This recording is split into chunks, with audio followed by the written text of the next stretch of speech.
வருகின்ற சட்டமன்ற 2026 சட்டமன்ற தேர்தலில் அனைத்து இந்திய அண்ணா திராவிட முன்னேற்ற கழக தலைமையில் மிகப்பெரிய கூட்டணி அமையும்.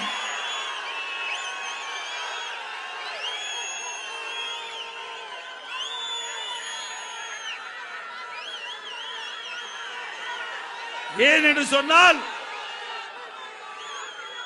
நம்முடைய எங்கே மேடையிலே வீட்டிருக்கின்ற நிர்வாகிகள், இங்கே வரி புரிந்திருக்கின்ற பாசறை சகோதர சகோதரிகள், வெளியிலே இருக்கின்ற பொதுமக்கள் எங்கே சென்றாலும் எப்படியாவது கூட்டணி அமையுங்கள் என்று சொல்லுகிறார்கள். எதற்காக? நாம் வெற்றி பெற்று ஆட்சி அமைக்க வேண்டும் என்பதற்காக. உங்களுடைய அனைவருடைய கோரிக்கையை ஏற்று 2026 ஆண்டு அனைத்து இந்திய அண்ணா திராவிட முன்னேற்ற கழக தலைமையிலே வலிமையான வெற்றி